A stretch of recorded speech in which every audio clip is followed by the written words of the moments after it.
Well, good morning, everybody. Welcome to Ellensburg, Washington, USA.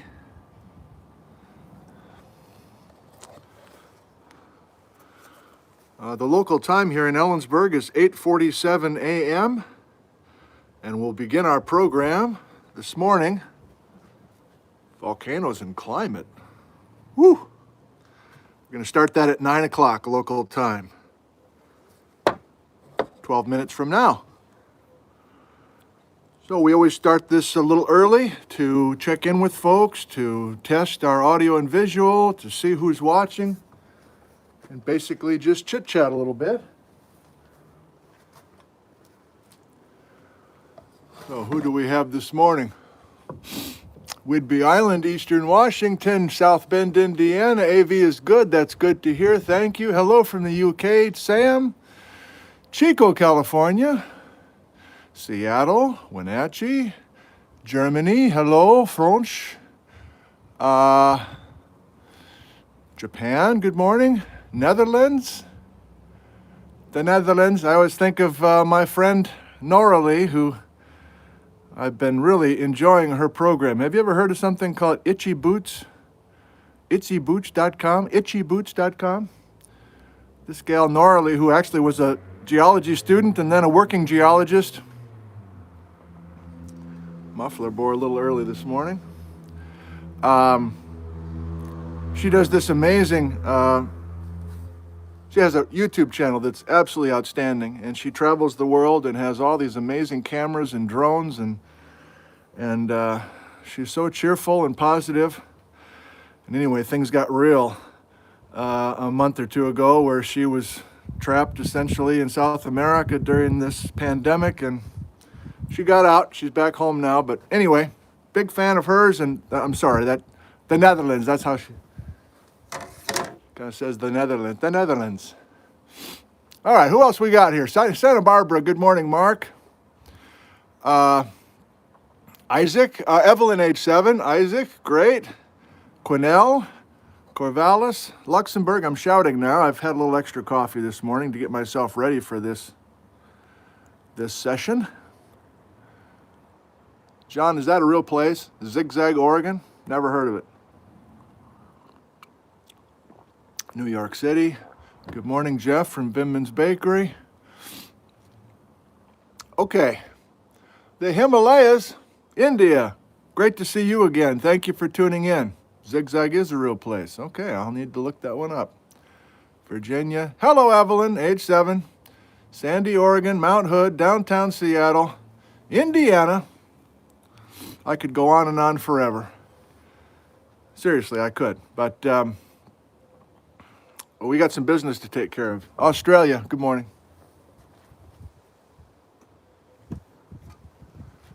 I have the schedule for next week. You know how this works. We go week to week. I have no idea how much longer we'll be doing these, but week to week. So here's the plan for the upcoming week. As promised, a Glacial Lake Missoula show. That's coming Tuesday. So as usual, I will not see you Monday, but I'll see you next Tuesday at 6 p.m. local time here on the Pacific time zone. Wednesday, Ice Age erratics. So those are two leftover topics that I was going to try to shoehorn into this week, talking about the Ice Age stuff, and realized there was so much to talk about that I wanted to break those two out. So we're going back to the Ice Age again, next week. Columbia River Gorge, the river canyon between Washington and Oregon. We've been down there before for the live streams, but I've got some other things to say. And then next weekend, this is actually a special shout out. There was a couple that came over to have carrot cake, and they drove over from Olympia for the carrot cake. They drove 2 hours to get here to have a little piece of carrot cake in the backyard, whatever night that was. And that gentleman, I can't remember your name at the moment, said, I got all these Mima mounds, I've heard it pronounced both ways. How about you talk about them, even though nobody knows really what the story is. So, yeah. And then talking back to earthquakes and talking specifically about tsunami in Puget Sound in Seattle. So I'll post this schedule online, a number of places, and That's the plan.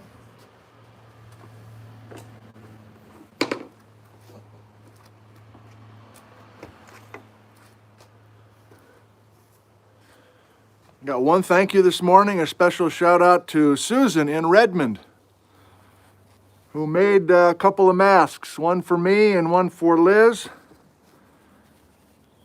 His and her masks, homemade. So thank you. I'll be wearing this to the Super One grocery store. This episode of Nick from Home brought to you by foggy glasses, itchy boots. No. Brought to you by Susan from Redmond. I need to move my ears back a little bit on my head. Let's see if I can figure that out. All right, so thank you, Susan. I appreciate your gift. And we will wear them regularly, but not right now. Not in the next hour. We're still doing okay. Portugal, good morning, Manuel. South Louisiana, Jason. Just double checking that we're okay with audio. I've noticed things are a little bit poppy occasionally if I start screaming. It's a beautiful morning here.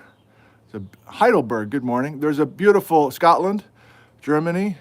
Great to have you all from those time zones live with us. You're looking live from the backyard of a house in Ellensburg, Washington.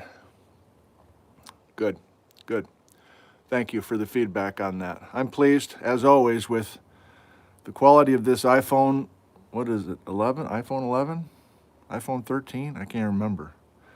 iPhone that I just bought a few months ago, long before this virus thing ever started, but it's been a blast to use this little phone anchored on the top of the wooden stepladder that I bought at Ace Hardware in Oxford, Ohio, long ago.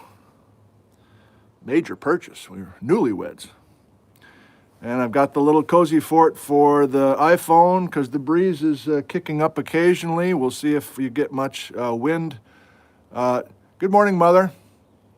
And I think we are going to the cozy fort a little bit, but if I put the antennas up for the cozy fort by Steve, trademark, Cedro Woolley, I think we'll have a lot of shadows. So I'm going to try to, I think we'll go to the cozy fort once to look at 3 short video clips, and I don't know, I guess I'll just shove the cozy fort away, set up the, this cozy fort for the phone, set up my cozy fort, and I'll try to make that transition quickly like a pit crew at the Indy 500. I don't know, is that happening?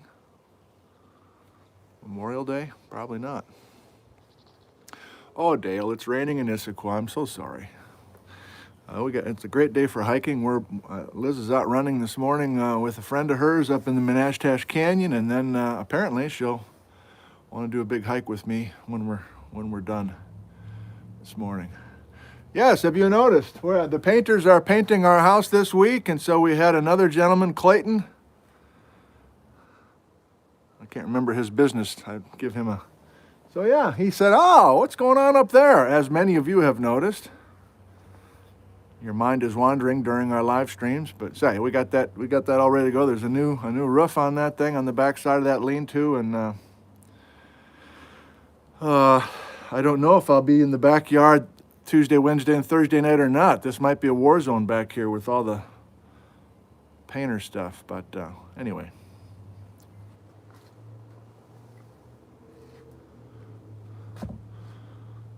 Well, I did some cramming for today, and we'll see how this goes.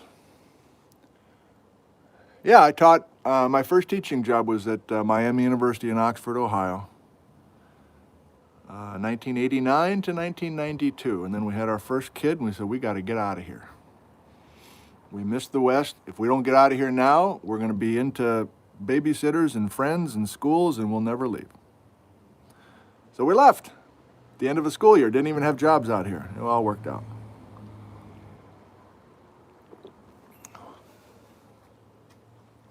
Good, I hope everything's going well wherever you are.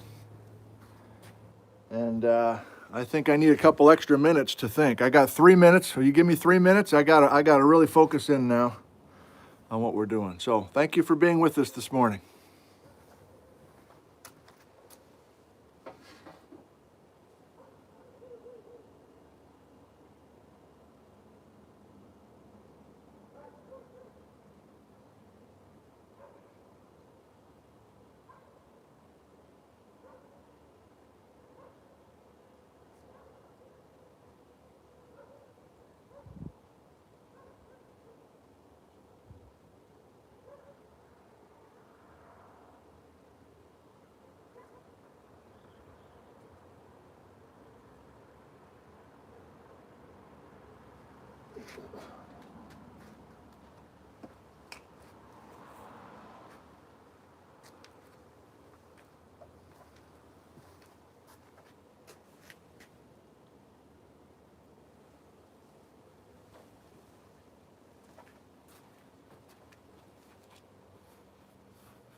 The framing on that. You got some. Okay, so those shadows on the board are from the wires. I guess as the sun moves, those will change. We always need a little blue sky. You can see the lilacs. You can see some blue sky. All right.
Well, good morning, everybody, and welcome to my backyard. My name is Nick Zentner. I teach geology at Central Washington University, just a few blocks over that shed.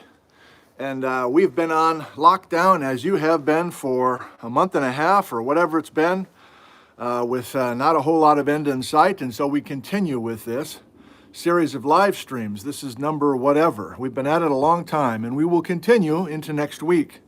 The topic this morning is climate. And as I mentioned yesterday, I've never really discussed much about climate because I'm afraid of the topic. It's so complicated, it's so politically charged, it's basically a portion of our Geology 101 textbook that's been hijacked by many different kinds of groups with a certain vested interest in pushing a certain story. So I feel like I should give you very quickly a little bit about my background if you're new to me and new to my backyard here, so that you can give a sense of where I'm coming from with this kind of a discussion. I'll do it quickly. I was born in Wisconsin. I grew up on a farm in Wisconsin. I went to the University of Wisconsin on the 6-year plan, finally graduated with a bachelor's degree in geology in 1986. I moved west by myself, didn't know anybody, in Pocatello, Idaho, and spent 3 years in Pocatello getting a master's degree in geology, and my thesis topic was normal faults that cut ignimbrites on the northern margin of the eastern Snake River Plain related to Yellowstone Park. So an intersection of the Basin and Range Province and the subsidence of the eastern Snake River Plain with the passing of the Yellowstone hotspot. That was the end of my research career, just doing a master's thesis. I stopped at a master's. I did not go on and get a PhD because I fell in love with teaching. Oh, I also met my wife at the same time, but I fell in love with teaching Geology 101, and my first semester was the fall of 1987, and I've been teaching Geology 101 every term since then. So that's a long time ago. Ronald Reagan was the president, for goodness sake.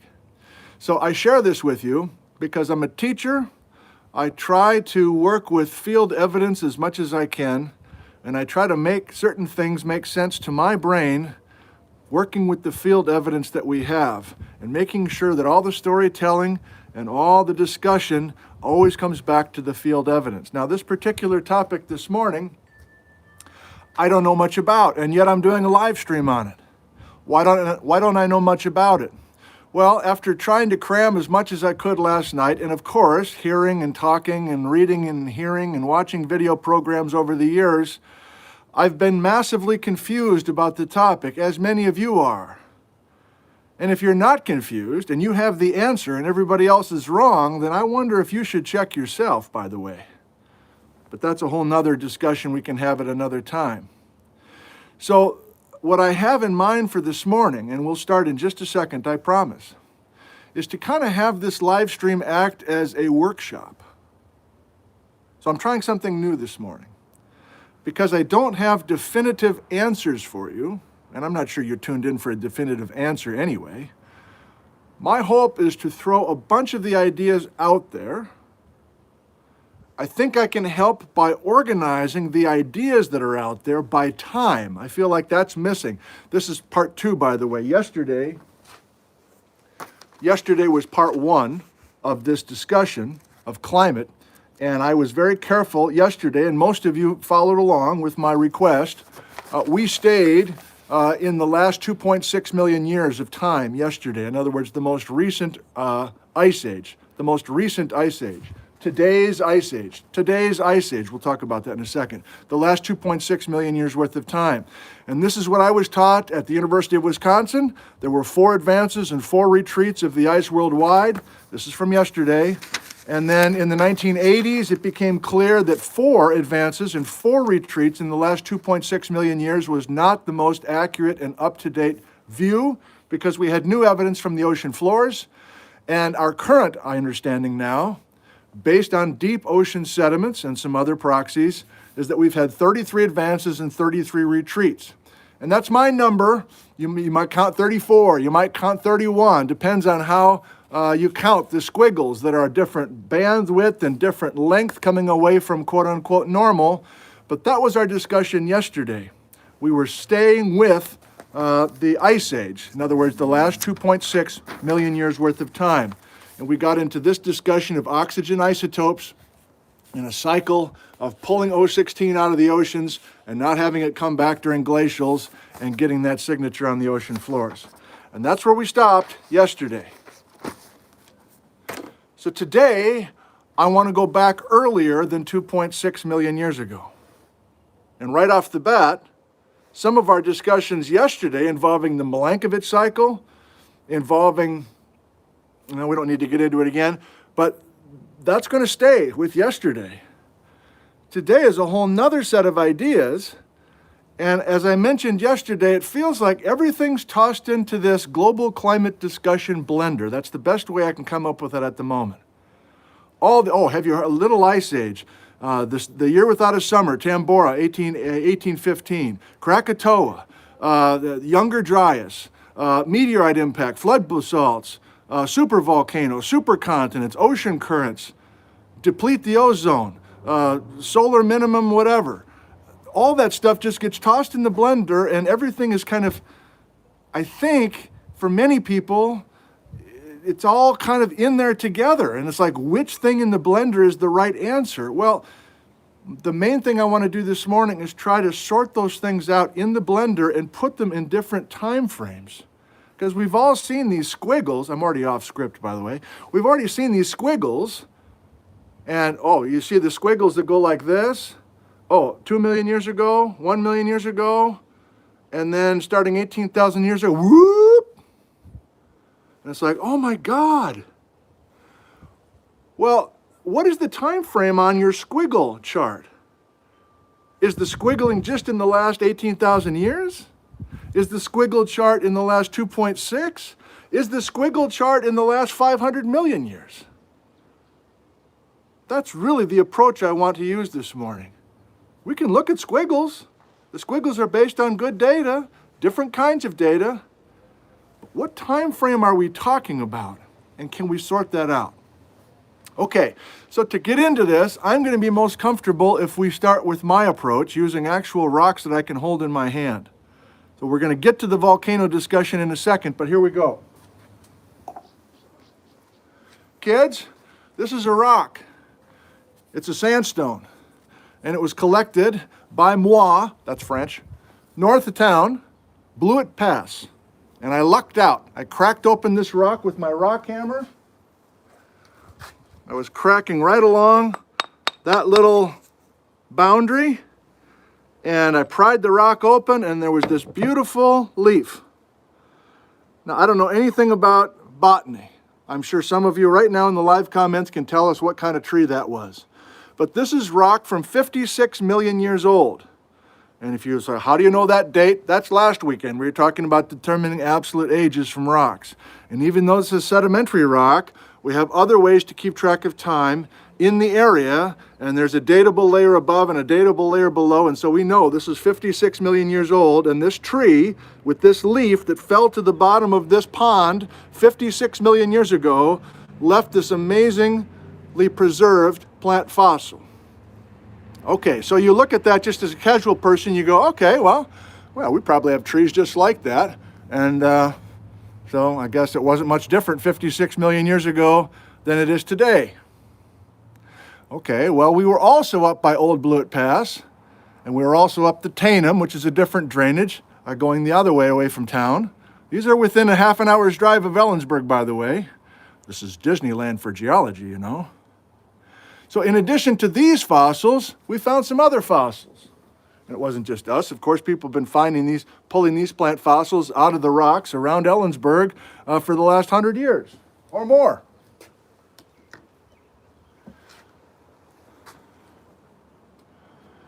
So these are also plentiful, not rare. And you can see that this is a shale, which is a bunch of mud that existed probably in some calm water 56 million years ago. And you're like, what is that? And you even flip it over, you can see more of it on the other side. It's like, well, that's cool. Is that really a fossil? And the answer is yes. And these are palm leaves. Leaves or palm fronds from palm trees or palmettos.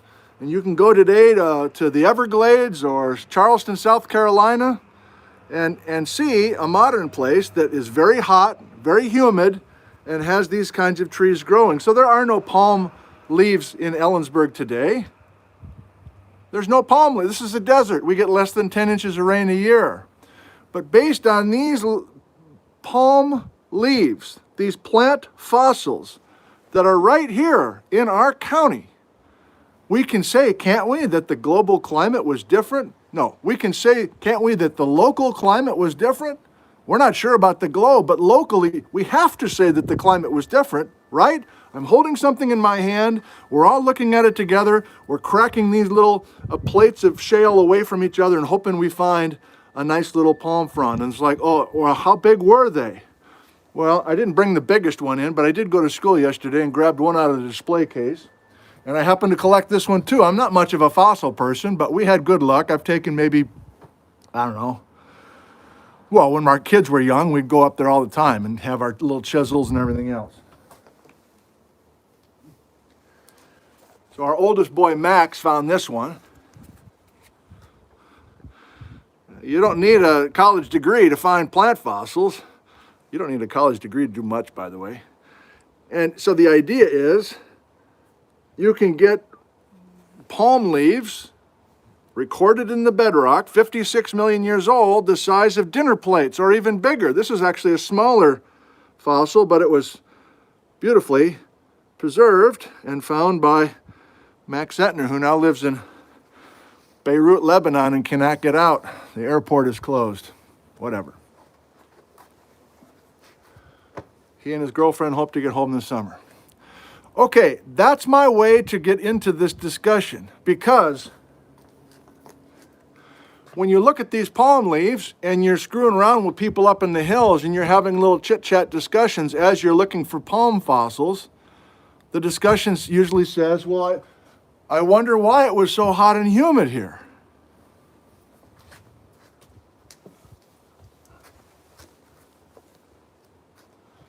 Why do you think it was so hot and humid here 56 million years ago?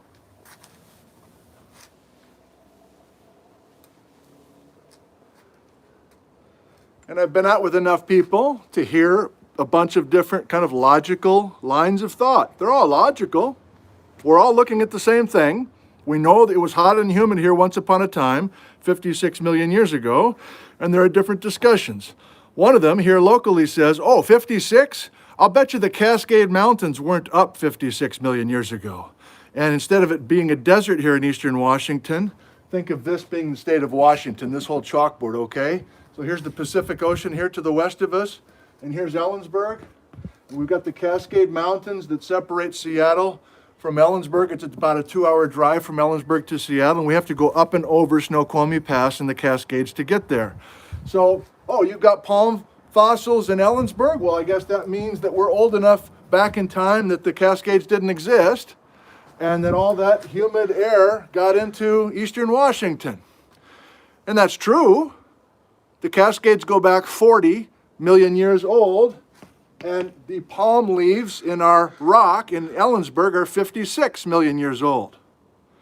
But there's also plenty of palm leaves up by Bellingham, Washington, 100 miles further north than they should be. That's the Straight Creek Fault live stream we had. But the point is, the Cascades and the rain shadow effect of the Cascades is not our answer, because we need hot and humid conditions, not just humid conditions. We need temperature. We need a hotter climate here to explain why we had these palm leaves. Okay, so let's get rid of that. Next one. Another group says, oh, have you ever heard of Continental Drift? Huh? Well, you haven't? Well, let me tell you about it. Continental Drift, the continents used to be configured differently. And did you know that North America used to be down at the equator? And so that's the group that is looking for palm fossils here, and they go, well, it's obvious that the continents were just in a different position. And Ellensburg here was closer to the equator, and that's why we have hot and humid conditions 56 million years ago. Well, that's also incorrect. If that's the equator, and we're looking at a globe now, okay? All of North America is north of the equator now. Even Florida is north of the equator today. The latitude of Ellensburg is exactly 47 degrees north, by the way. So we're a little more than halfway to the North Pole here in this backyard. Well, is it true that 56 million years ago, so today North America is here, is it true 56 million years, shut up! Thank you. Is it true that North America was straddling the equator 56 million years ago? The answer is no. North America was actually further north than it is today, 56 million years ago. Based on studying basalt age patterns on the ocean floor, based on all sorts of other fossils you can find on other continents, you can reconstruct precisely the old latitudes of the continents at different times. It is true that North America was down at the equator, but you have to go back 200 million years ago during Pangaea, when Florida was actually in the southern hemisphere. But we broke up Pangaea, had North America go farther north than it is today, 56 million years ago, and it's been drifting to the southwest since then. So we can get rid of that too. So we're finally to the answer. Number 3 is the answer. What was our question? Why was it hot and humid here in Ellensburg? And the answer is it wasn't just hot here 56 million years ago. It was hot everywhere 56 million years ago. If you look at rocks, sedimentary rocks, around the world that are 56 million years old, you have hot and humid plants in the Arctic, in Ellensburg, on all continents. It was a global warm time 56 million years ago, globally. And of course the obvious answer, or the obvious question is, damn it, I was right there. I had you all right there. Then I screwed up my mouth. Why was the globe so hot 56 million years ago? By the way, we haven't been that hot since that time. We've been cooling since 56 million years ago. And we're heading back in that direction currently. The answer is volcanoes. Or we can say there is good evidence that there was massive volcanism 56 million years ago that was a major contributor to that thermal maximum. Now, this is where it gets funky, and we have people having different stories about why it was hot. But there's so much geologic evidence that 56 million years ago, we had a hot time worldwide. Again, palm trees in the Arctic, you can find them all over the world. That gets us into a discussion of potentially volcanoes being a major part of this story. So I was definitive to this point, wasn't I? I feel real good about myself. For the rest of today, we're doing our workshop. And what I mean by that is, there's a place off to the right of me right now where you can do live comments, right? If you're a viewer of this and you've got the right gadget, you can see all the live comments going on. And this will be recorded as a replay, and I'll be able to read all of your live comments. And I've done that every session we've had so far. I learn a lot from what you write. But even if you're a person who lays back in the weeds and you never make a live comment, if you know how to do it, I'm going to ask you to make some live comments this morning. As we go through the next half an hour or so of my presentation, and then when we get to our live Q&A, or if you don't know how to get to the live comments, but you want to comment down below. Again, that's Norley, Itchy Boots. Give us a big thumbs up and comment down below, subscribe down below, and we'll see you at the next video. All right, I love her so much. I'm hoping that you can give me a lot of feedback, written comment like, oh, that part right there, total baloney. I don't buy that, and here's a reason why. Or that's where I think you should go more with your reading. Because this is a workshop session now from this point on, and I do hope to continue the momentum on this as I continue to read and come up with ways that I can teach this in my own unique style. So that's the hope, whether you comment in live time or you leave a comment down below, even if you're watching this a year after today. What's today? May 3rd. Maybe you're watching this in early May of 2021. Leave a comment. I'll still read it and continue to work on these topics. Okay, so we stumbled into something called a large igneous province.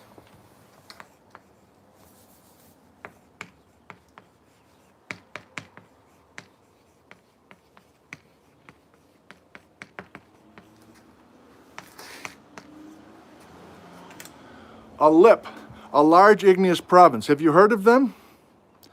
We've actually discussed a lip multiple times in earlier backyard session. What is a lip? What is a large igneous province? It's a German chocolate cake. A large igneous province is a huge volume of basaltic lava that came out of the earth. Mafic magma is coming to the surface of the earth, cooling as basaltic lava flows, and during that time of building this incredible German chocolate cake, which is my analogy for a stack of basalts, flood basalts is what I'm talking about. Those flood basalts, aka LIP, lips, appear to be correlated with major climate change, with major mass extinctions, and we can even go further if we want. But before I lose the main message of this entire session, I want to show you a screen snapshot. In other words, I was sitting in a a lecture in a GSA meeting in Baltimore, a national meeting of the Geological Society of America. And a guy by the name of Peter L. Ward. There's another Peter Ward at the University of Washington in geology, but this is Peter L. Ward, a retired USGS geologist. And he gave this brief talk. If you've been to these meetings, they're like, 12-minute talk, 15-minute talks, but 12 minutes and then 2 minutes for questions and then you're gone. And Peter was behind. And so he didn't manage his time well. I've since seen a bunch of his stuff online. But I saw this one slide and I quick snapped a photo with my old iPhone and I want to show it to you.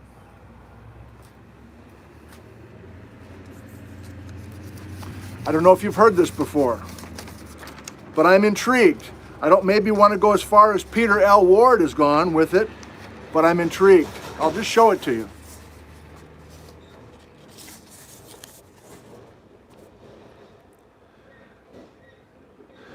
Can I read backwards? Climate throughout geologic time. I can't read backwards. I'll let you just absorb it for a second.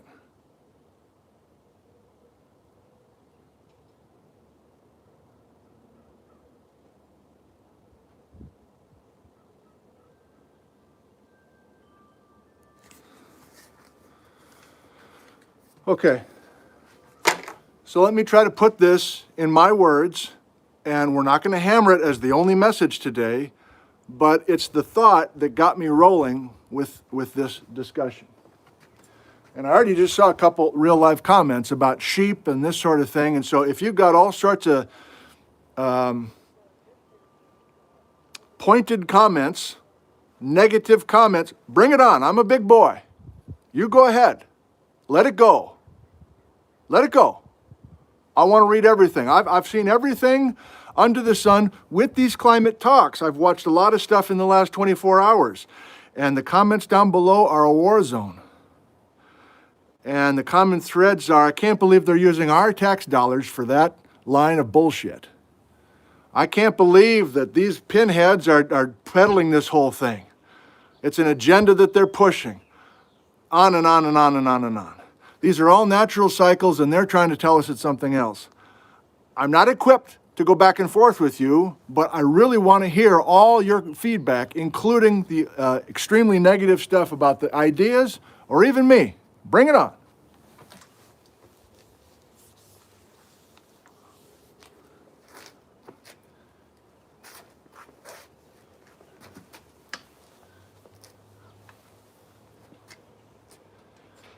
So here's basically what Peter L. Ward, I'll just call him Ward, I'll just call him Peter. Here's what Peter's saying. And we've had this in other live streams. We know that all volcanoes are not the same. There are different volcanic styles.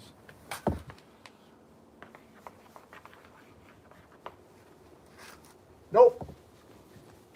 I'm going to do that over here.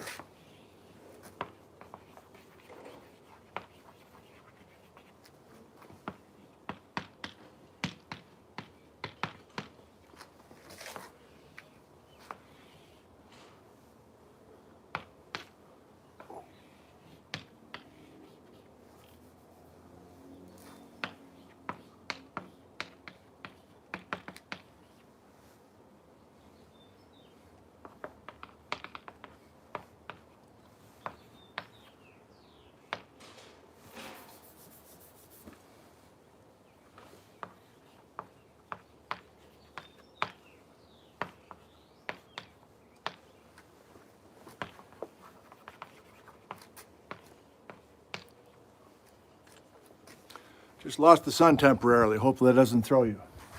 Okay, I'll try to do this quickly. Peter says we've got different kinds of volcanoes. And most of us have the concept that when you have a stratovolcano erupt, Krakatoa, Tambora, Mount St. Helens, and by the way, some of them are leaning away from stratovolcanoes and leading towards a supervolcano, but we'll get into that in a second. Peter's message is if you have an explosive volcano, you have an ability to cool the climate. Explosive volcanoes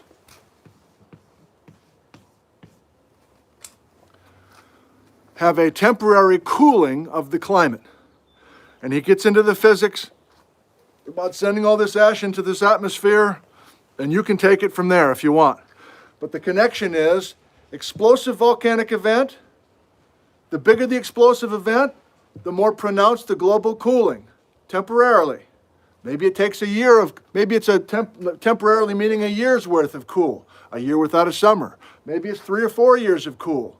But if you have all this ash in this atmosphere, you running with the chemistry and the physics of it, we're going to have a cooling time. But Peter also says, and this is what really perked my ears up, because you know that I've done a lot with the Columbia River basalts here in eastern Washington, which are not explosive. I don't know how often we've talked about the German chocolate cake. I don't have any left to show you. But our German chocolate cake are these layers of basalt lavas, 3 miles thick, here in eastern Washington, an amazing volume of basaltic lava. And that is an effusive volcanic style, meaning that when the lavas come out, there is no explosion. There is no big ash plume. We've already discussed this. Think Hawaii, but on a much larger scale. And we're degassing the planet during this time. And Peter's major message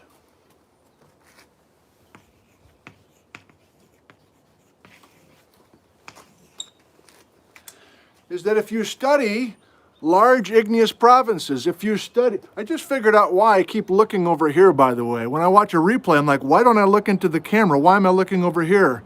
And the answer is all your comments are scrolling on that side of the screen, so I can't even see behind all your comments.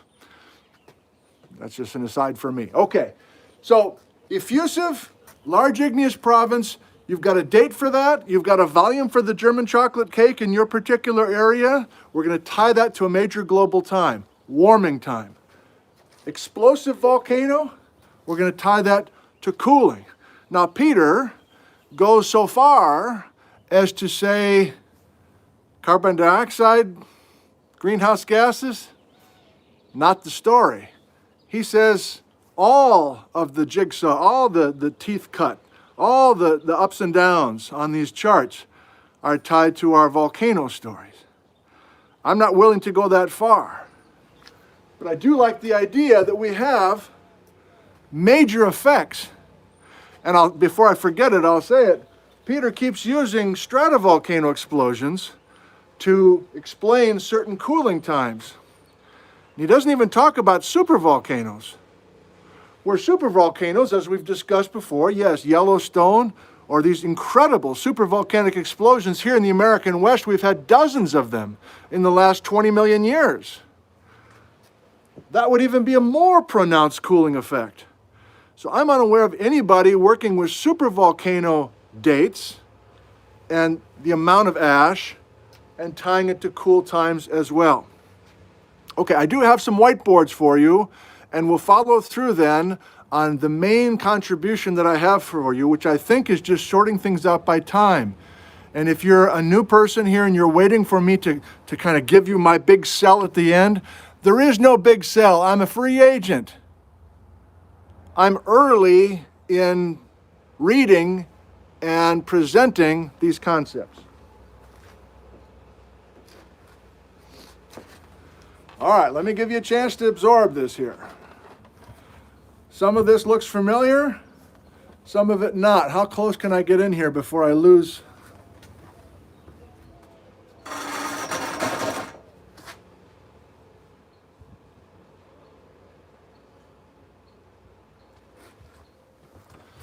So the wind is picking up. We got a lawnmower that's starting next door.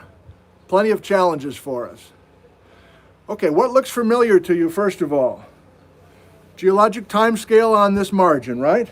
I'm not going back to the beginning of the Earth, but I'm going back to the beginning of the Paleozoic era, 541 million years ago, 251 million, 66 million.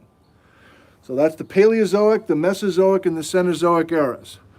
That should feel pretty comfortable. Okay, here's Pangaea Supercontinent, the most recent supercontinent that we have, between 300 and 200 million years ago. Great. This was the topic yesterday, what I'd like to call today's Ice Age, meaning We had our 33 advances and retreats in the last 2.6 million years. And depending on your point of view, that ice age is still going on or that ice age has stopped. In other words, the Milankovitch cycles have been overrun by our human activity, or the Milankovitch cycles are still at work. But what have I tried to add to this? I've tried to add a couple of things. Here in red are the major large igneous provinces. There are actually dozens of them, but I've chosen the biggest of them, and I've also chosen a couple in Washington that we've already discussed. So here is our 56 million year old large igneous province. So in other words, going back to our palms and trying to figure out why it was so hot globally 56 million years ago, there is major effusive volcanism 56 million years ago. And you're like, where?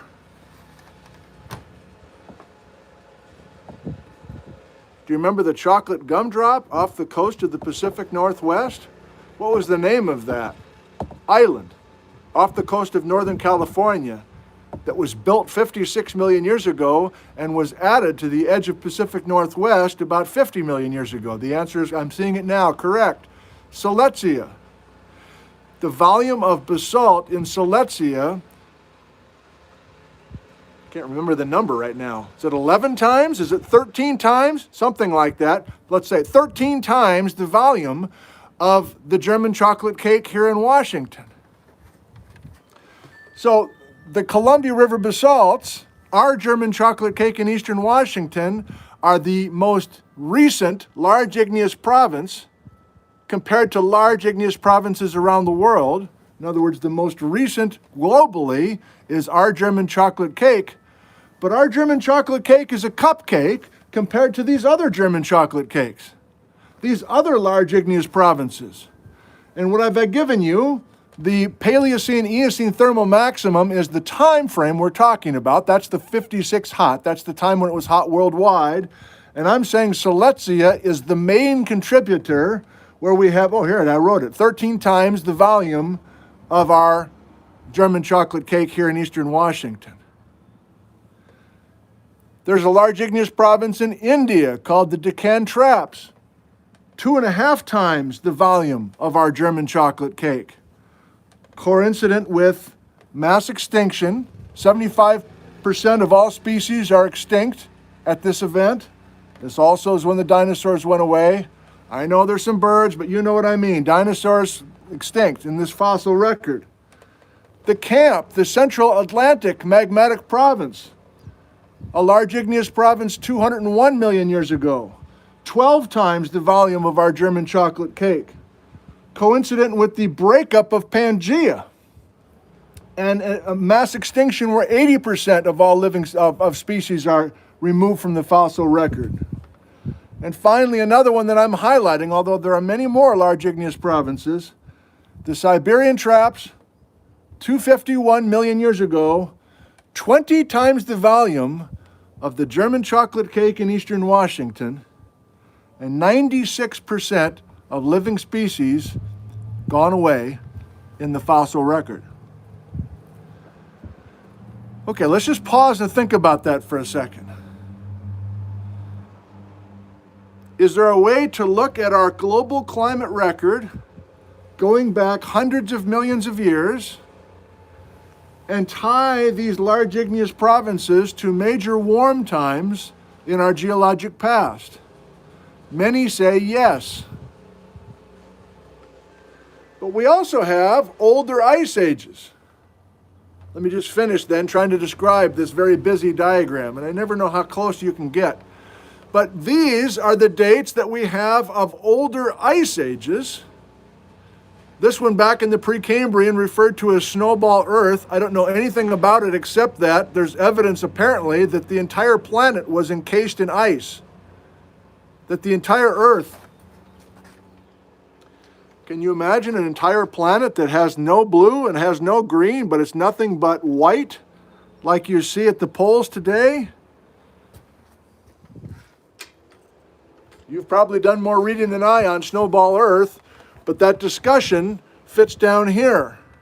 And notice that I'm putting a bunch of Milankovitch squiggles into each of these. We don't have the precision to show those Milankovitch cycles within these, but that's a question.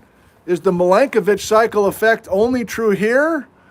Or is it the story with these older ice ages as well? We barely have rocks from these ages to give us a very specific window into those older ice ages. But you can say some other things from this plot. That it's quite rare to have glaciers. If you look at the last 500 years of time, 500 million years of time, it's not a common thing to have ice sheets on the planet. And so we're living in quite a rare time, it appears, from what we've discovered so far. Now you could say, well, there were probably dozens more ice ages and we just don't have any evidence for them. I guess it's possible. But from traveling the globe and breaking open as many rocks as we can find, it's starting to look like, at least in 2020, that we've had 1, 2, 3, 4, maybe 5 or 6 major ice ages. And that this time in here, especially with all these large igneous provinces, it was way too hot to have a significant ice age. All right, so the other thing I promised before we go to you, 9:38 already, I knew this was going to go long. The other thing I promised is that I wanted to kind of put these things, I wanted to cluster ideas and throw them out as potential ideas. So I'm going to try this. I don't know if this is going to work.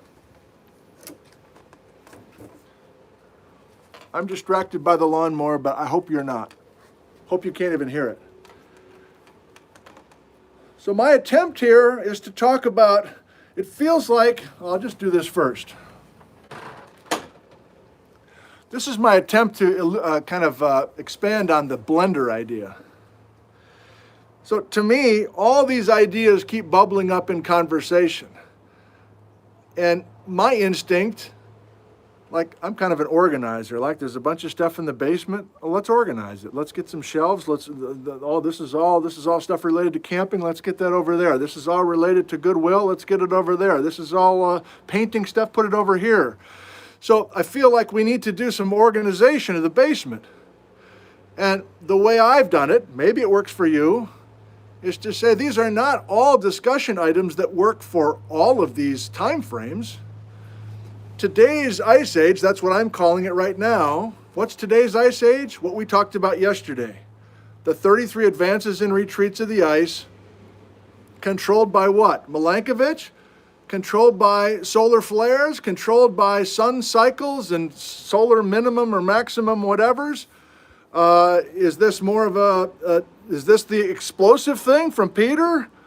Do we get each glacial is some sort of explosive volcano that's kind of creating an ice age? And do we have some effusive events that are smaller scale that are getting us out of that ice age?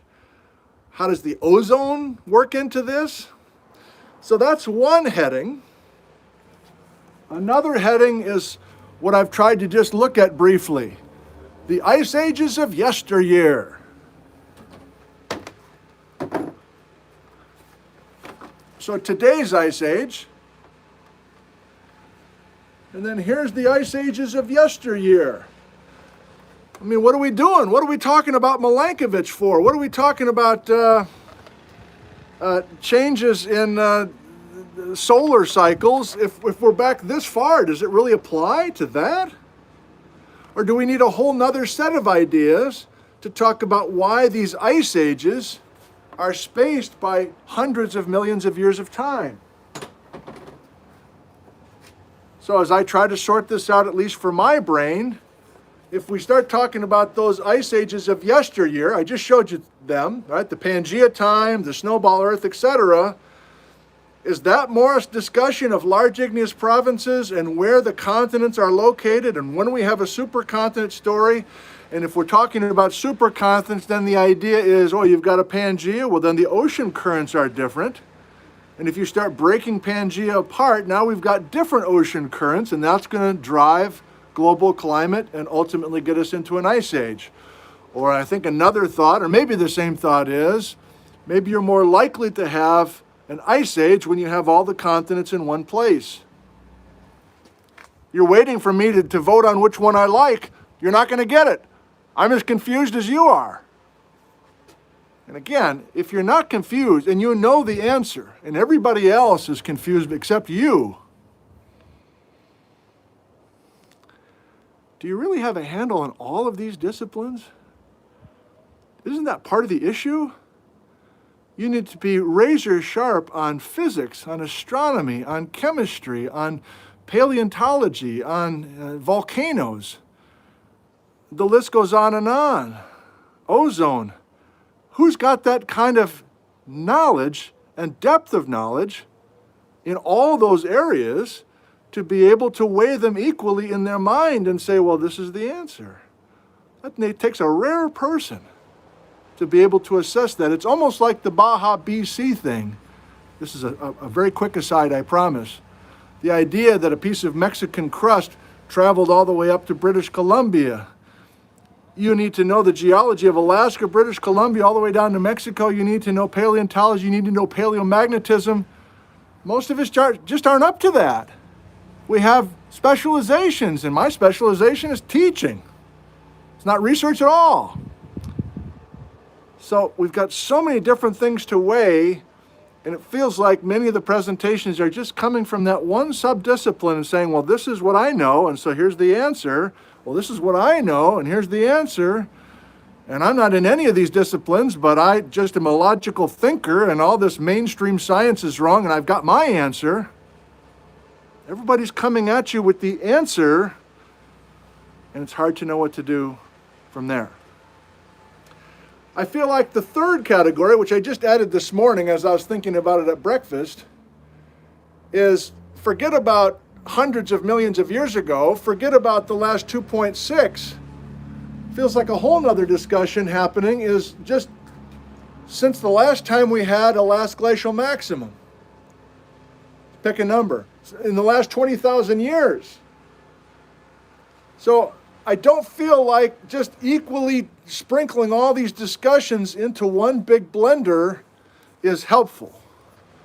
Unless you think it is. I'd like to hear from you. So one last look at this. I think you've kind of got it then. Yesteryear, today, and then just at the very top in the last 20,000 years. And how much do we weigh many of these factors? It's Cozy Fort time. It's 9:45. I want to do a couple of quick things to give you a taste of what's out there. And I'm not endorsing necessarily any of these, but I like how they've presented their story. And you notice I'm not even talking about the future. I'm not even talking about industrial revolution or agriculture or slash and burn starting 8,000 years ago. I know nothing about that. So if that's what you wanted to talk about, well, you tuned into volcanoes and climate, and hopefully this major message is at least an idea for you now, maybe new to you, and especially with supervolcanoes. I don't see people factoring that in. I also don't see people factoring in Silesia, to be honest. The presentations I've seen have seen 56 hot, and they thought there was a little extra basaltic activity in the Atlantic. But if we have 13 times the volume of basalt in Silesia compared to the Columbia River basalts, to me, Silesia is the story, and maybe it's just not enough dissemination of work on Silesia to the greater community at this point. Okay, let's try this. Cozy Fort for, I don't know, 10 minutes probably, and then we go to you with a spirited live Q&A. This is putting together Tinker Toys now with Steve's. Uh-oh.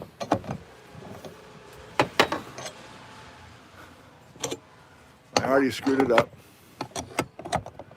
I'm hoping that there's a bunch of comments already. I'm hoping there's a bunch of hate already.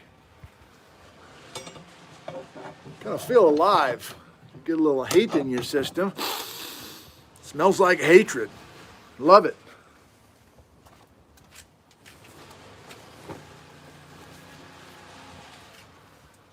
I think it's another chipper shredder. What's going on? There's an epidemic of shredding things in this community, in this neighborhood.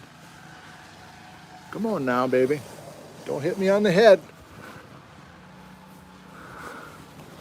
We're a little off kilter, but I think it's going to work for us. We're going to minimize that glare. Okay, our first little clip, I'm going to keep each of these to less than 5 minutes. This poor guy got crucified in the comments. Seemed like a reasonable talk to me. He's a paleobotanist from the Smithsonian. His name is Scott Wing. And the title of this is Global Warming 56 Million Years Ago, What It Means for Us. If you can find that, this is posted by Simon Fraser University in Vancouver Island.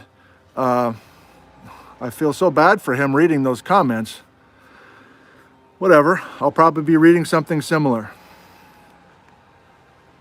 I love what he does with his graphics, and that's what I really want to show you here. 5 minutes or less.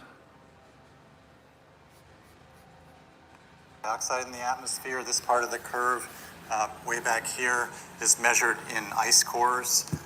The part of the curve starting in 1958, I believe, is measured directly from the atmosphere, and it goes off into the future, showing various scenarios from an earlier IPCC report on what might happen to CO2. So that's since 1860. Next, 90 years or so. And it also shows temperature records for the same time period and the temperature projections in red that correspond to these different scenarios for what might happen with CO2 production. So when you look at a graph like this, you know, if you're a simple-minded paleontologist like I am, you think, wow, you know, this is unprecedented in the last 150 years or so. So if we wanted to understand what's coming down the pike a little bit better, we probably should add some more history on the back of that. So I'm just going to squeeze that record off to the side now. And now we're looking at more time. We're going back 800,000 years. And this record comes from ice cores in Antarctica. And it also shows the same two things. It shows temperature and CO2. And you can see this very characteristic sort of seesaw pattern here. Those are glacial and interglacial cycles over the last 800,000 years. 800,000 years. You can also see that CO2 has been going up and down, more or less tracking the changes in temperature. And now we start to get a little bit longer perspective on the changes that are likely to happen. I've left this bar much wider than it should be. I think it's about 100 times wider than it should be, the 1850 to 2100 period. And these are projections. This is where we were in 2009 for temperature and for CO2. And these are the projections from that range of projections, the sort of three swooping lines that I had for CO2 for the year 2100 and global temperature increase for the year 2100. So when you see this, and you, unfortunately, you're still a simple-minded paleontologist. Here we go. He's going to do it one more time. You think, oh, well, maybe we better add some more history onto the back of that graph. So let's do that. And now we're looking at the last 65 million years. And there's no ice old enough to carry a record of temperature or the composition of the atmosphere that goes back 65 million years. So now the records, instead of coming from ice, are coming from mostly this very continuous records coming from deep sea cores, cores like this, from which are extracted tiny shells of marine organisms called foraminifera, and the chemistry of their shells allows you to reconstruct the temperature. So you can watch that whole thing if you're intrigued by that. He comes at it from a plant fossils point of view. And, you know, I saw a few of your comments there. Yes, it feels like there's this discussion. Does the increased CO2 drive the climate, or does the change in climate drive the CO2? I mean, I'm just trying to process all this stuff. This is Peter, the guy who was talking about effusive versus explosive. And I'll give you a little taste of him. So he stumbled onto this idea in retirement from the USGS. He was looking at stuff on the internet involving Greenland ice core data. And he's plotting here Earth temperature versus Earth sulfate per century. In other words, volcano gases. And I'll let him speak for himself for a few minutes here. We'll see what you think of this one. Observed. So I started out saying, what could be going on here? Now, when basaltic lava comes out under ice, it has to build vertically up through the glacier. It doesn't spread under the ice. And what's formed are these table mountains, shown in the upper left, or Huh? Tuya in Iceland. And when we look at the distribution of these Tuya over time, and we calculate the ages from helium-3 exposure ages of when they were last active, we find that 12 of the 13 best dated Tuyas were active during the Bowling and pre-boreal warming periods. And what's very important here is to notice that it took 2,500 years of major basaltic volcanism to warm the ocean out of the last ice age. It's clear during the Bowling warming, we had a lot of volcanism and it lasted for quite a while, but it wasn't enough to warm the ocean. If you don't warm the ocean, when you stop having the volcanism, the ocean pulls you back down into the ice age again. I'm losing my cozy fort. Hang on. Very large and very important. The wind's picking up. Now this is data also from the same ice core, the last 125,000 years. And what you notice here, we're measuring air temperature, and there were 25 times when there was very sudden warming, within a year, certainly within a decade, followed by slow incremental cooling over time. The footprints of climate change, therefore, in a recording like this, where we have very good detailed layering and detailed dating and detailed course correlation, are erratic sequences of rapid warming followed by slow incremental cooling over millennia. The green line here shows ocean temperatures, and you can see again the difference between air temperatures. Okay, you get a taste of that. And the record that we get when we look at benthic cores. Too much wind for the rest of this. What is it that causes this rapid warming? I'm going to argue it's depletion of the ozone layer. So if you want to watch that one, that's a YouTube video called How Volcanoes Control Climate Change. How Volcanoes Control Climate Change, Peter L. Ward. He has his own YouTube channel with a bunch of that stuff. Good Lord, speaking of a war zone. It rained all day yesterday, the sun's out, everybody's out working in the yard. Makes sense. Okay, are we still live streaming?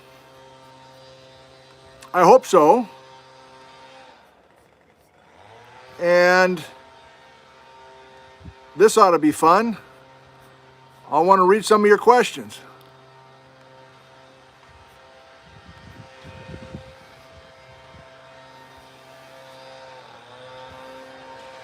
All right, are we still there? Good, okay.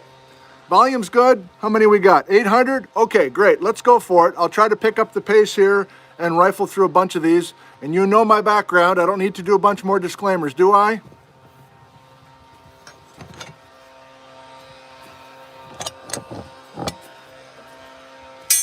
I hope you can't hear that buzz like I can. Okay. Al Gore made a ton of money peddling his doom and gloom bull bleep. More of a comment, really, Dale. But of course, there is deep suspicion about what drives many of these messages. And that's not just a couple people. That's not you, Dale, of course. That's a majority of people, I think, at least people that live in my area. And so it's almost like, I don't know, I've always wanted to do this.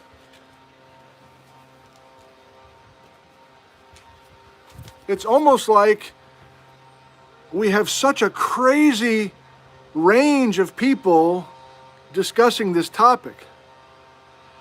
And yes, I'm talking about political range now. Can we agree on anything? Is there anything we can agree on? I'm holding a book. Haven't read it. Beautiful book, I'm sure. Been meaning to read it, haven't. I'm holding a book. What happens if I drop this book? What's your prediction? All these range of people? Like, oh, I'm the so-called expert, so I'm going to tell you what's going to happen with this book? Like, oh, that was gravity. So is that my opinion, that it's gravity? Like I'm funded by big gravity? I'm trying to you can't see gravity. Let's try it again. Maybe that was just an accident. Maybe it's just some sort of hidden strings. Oh, God damn, it's still gravity. I would love to be able to find enough physical evidence in ice, in rocks, that we can all have a starting point. We can all agree, whether you're Fox News or the other side, or the Washington Post, or what can we agree on? What can we all agree on? And then can we then kind of go from there? But if we don't even have the same starting point in a discussion, is the discussion even worth it? Boy, he's off script today. Scrolling back.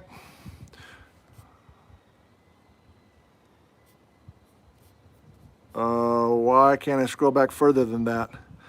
Okay, I'm back to 9:55. If you typed in your question before 9:55, for some reason right now I can't get to it, so you might have to put your question in again. I see Patrick. Patrick, age 6. Heart emoji. Do most mass extinctions happen during warm times? Are there any mass extinction during cold times? Good question, Patrick. Patrick, it cannot be a coincidence that mass extinctions are happening during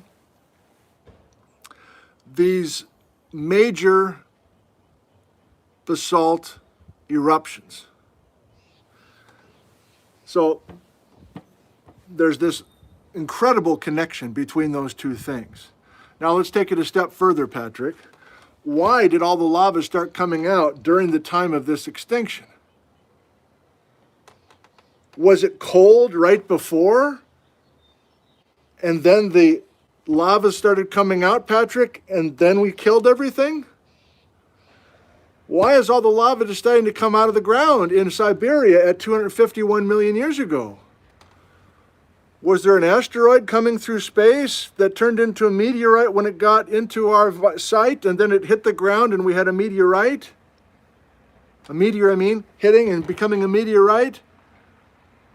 What, is this hotspot related? Why do hotspots exist? Can we tie all these things together? Can we tie impact with hotspot, with large igneous provinces, degassing, and then mass extinctions? So to answer your excellent question, Patrick, of the major mass extinctions, none are happening during an ice age, the way that I see it. They're all tied to this tremendous, effusive volcanism. How analogous are Tambora, Krakatoa, and Pinatubo to events in the past? Thank you for the question, Eric.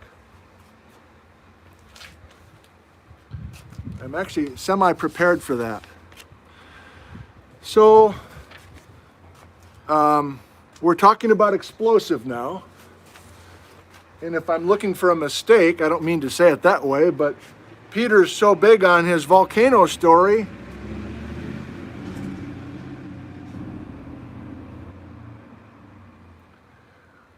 But he's ignoring supervolcanoes. And supervolcanoes, let's say, take a Yellowstone supervolcano. There's 3,000 cubic kilometers. 3,000 cubic kilometers of ash from a Yellowstone supervolcano. 3,000 cubic kilometers with a supervolcano. Compared to Krakatoa in 1883 that had 18 cubic kilometers. 3,000 versus 18. Now, Krakatoa was a big event, and there was William Ashcroft painting spectacular sunsets above Chelsea, England. And it was a big news story, and it still is talked about. Those sunsets were amazing for like 3 years after 1883 and the eruption of that volcano called Krakatoa. Well, yeah, It's on our minds because it was recent, and we had actual humans experiencing that and recording it through their art. But Tambora, a volcano also in Indonesia, 150. Do you need these?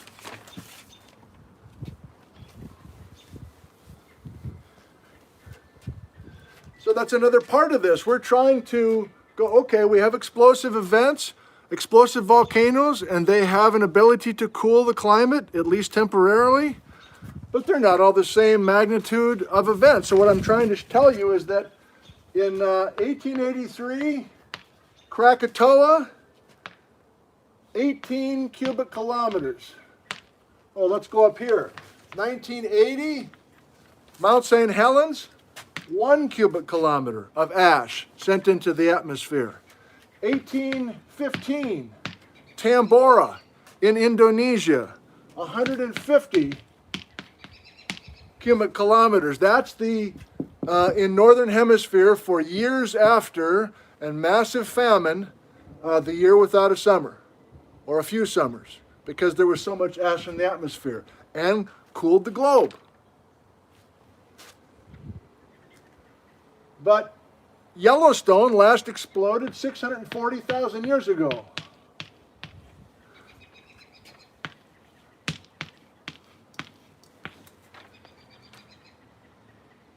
You want ash? How about you do a supervolcano explosion and have 3,000 times the stuff that came out of St. Helens?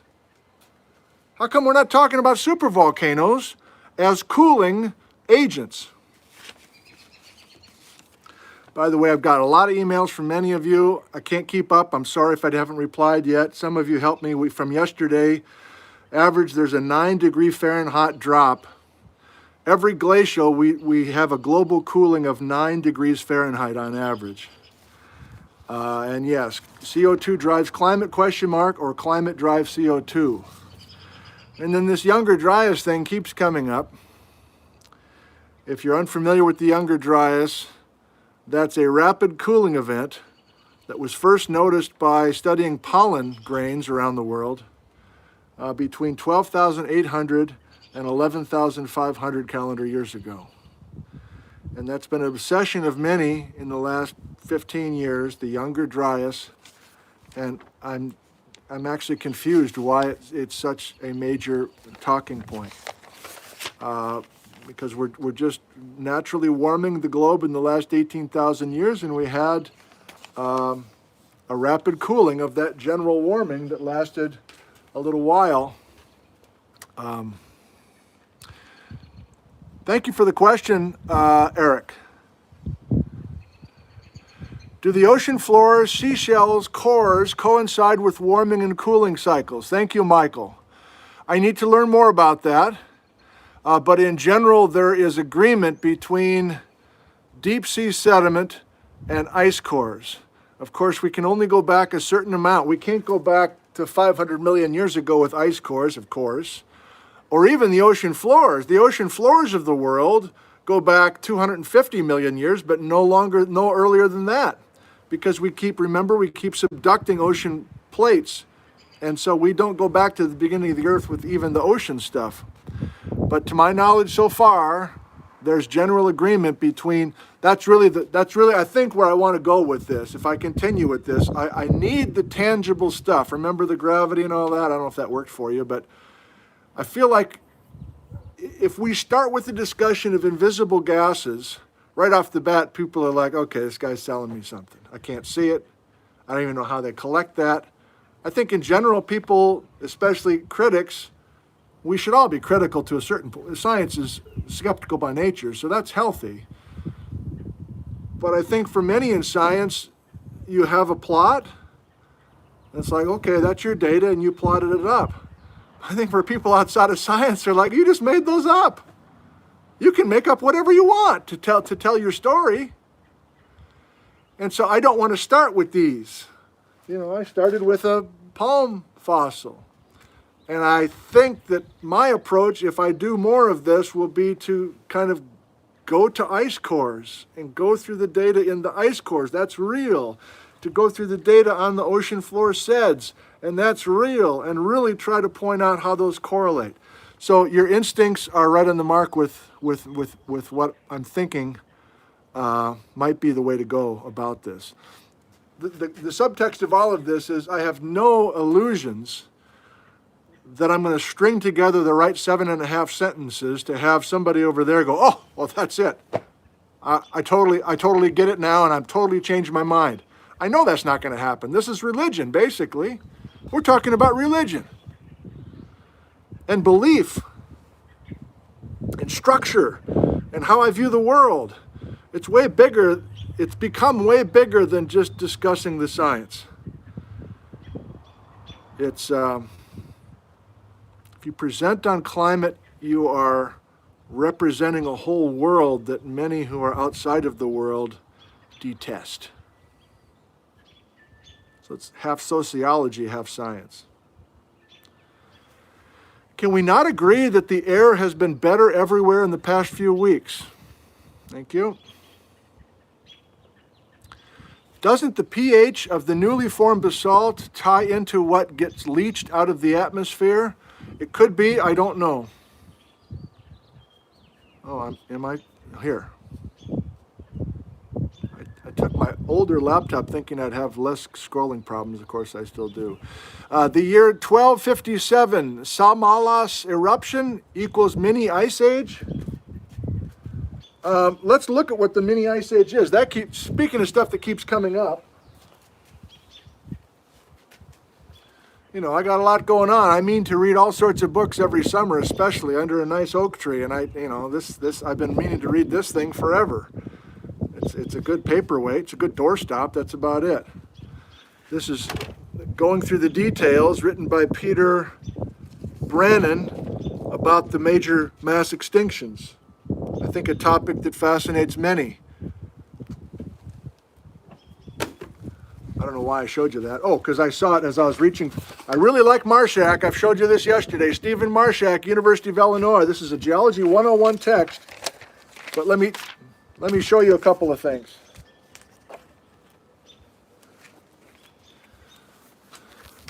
This is, remember my 3 categories? Again, I'd be curious if this is helpful to you, kind of splitting these discussions into 3 subgroups. But here's Marshak going to Ice Ages of Yesteryear, kind of, but really he's just talking about climate in the last 70 million years, which you heard Scott Wing talk about in that YouTube channel. Look at this one here. So this is a 101 textbook. He's presenting this information. I don't know. If you take a university geology class, many of the students are looking at this. Does this make you mad? Does this make you happy?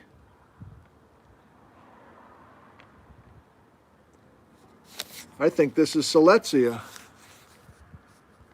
Where? Here. I'm not flipping you off. Silesia and possibly the CRBs. But what do I know? That's not the one I wanted to show you. I hope I can find this now. What was the, oh yeah. I don't have it, hang on. The mini ice age, or the little ice age, here. Feels like the little ice age is thrown in there regularly.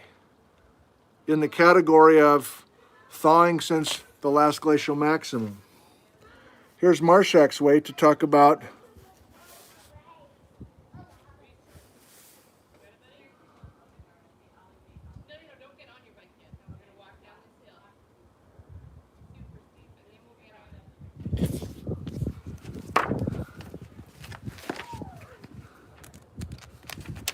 morning. I want to show you one more thing, just to throw something else in here. Marshak has an interesting plot, where did it go? Of global sea level going back 500 million years, based on studying limestones and other sedimentary rocks around the world, and other things.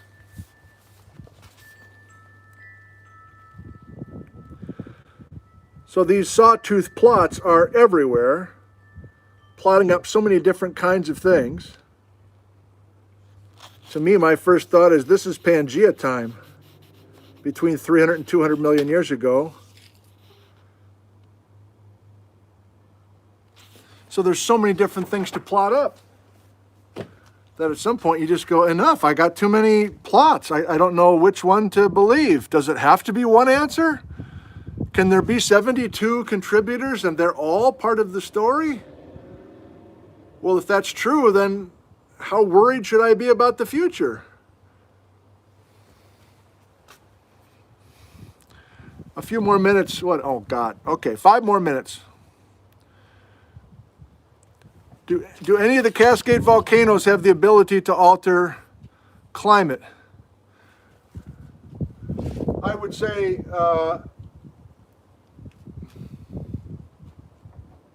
I forget the volume of Mazama. Mazama was in the Cascades.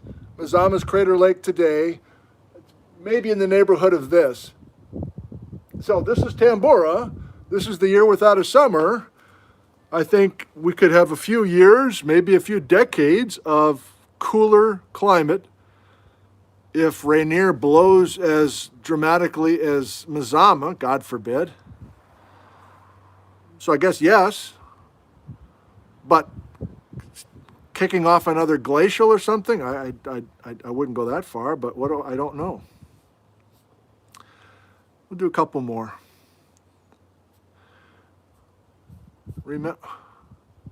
Does volcanism drive the cycles or just add modulation to the squiggles? Exactly. All of these discussions. Did I have all those? Yeah. That's how we'll finish this.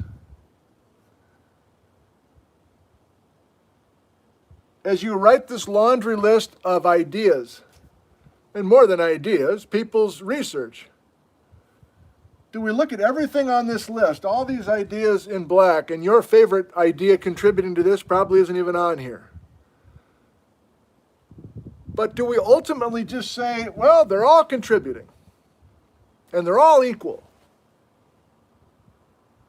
Or are we heading towards, in science, the next 50 to 100 years, realizing we're going to erase most of these because we've proven from our data that they are noise in the signals, or they are minor. How did this gentleman or gentlewoman say it?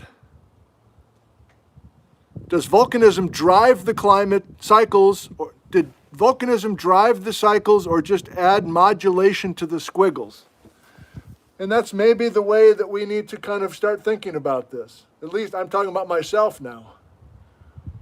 Who's driving all of this crazy climate change, and who's just modulating the squiggles? And is it possible to tease that out? And is it possible for one person that needs the discipline and the depth of knowledge in all those branches of the sciences to figure that out? And if it's impossible for one person to assess all that data and all these subdisciplines and decide who's driving and who's modifying the squiggles, then how do you get just a few people who have all the expertise to agree and not have petty wars back and forth? It's obviously a major issue. And if you're wanting to have some sort of social commentary now where I say we really need to be worried and we need to expect that and Paris Accords and all that, I'd love to do that. But I'm even weaker in those areas than I am with this geologic record stuff. At least I'm in the wheelhouse here of thinking about long expanses of time. And that's probably where I will continue to be as I continue to work with this. I'm thinking out loud now with you. And again, I'd love more of these comments either live or down below or emails to me if I could ever get caught up with my email. But how I'm looking for the best approach, especially from those of you that know what I do and what my strengths might be. How can I do something reasonable in the future with these topics? And Bijou is calling to me to come inside to play, and I think that's my cue to say good day to you. A toast to you. Bijou, you want to come out and say hi to these guys? Come on. All right.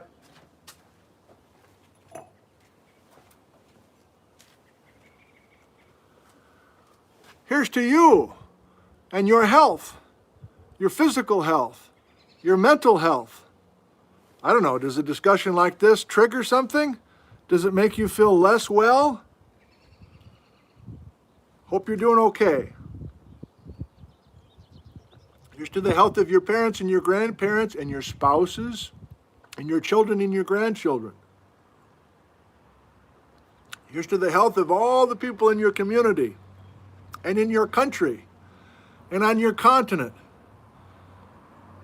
and on your planet, which happens to be my planet as well.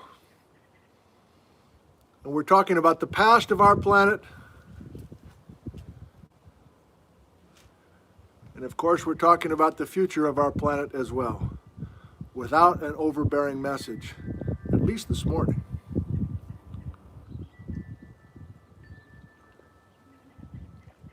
Thanks for joining us this morning. Kind of a rough-edged version, but that's where I am with this, rough-edged. And maybe I'll get bold enough in a couple of weeks to revisit some of this. But this coming week, we'll be talking about other things.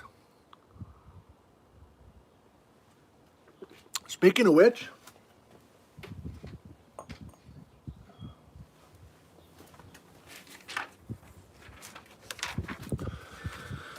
I will not see you tomorrow, which is Monday. I will see you Tuesday night. Hopefully many of you will tune in. 6 p.m. Pacific Time, Glacial Lake, Missoula.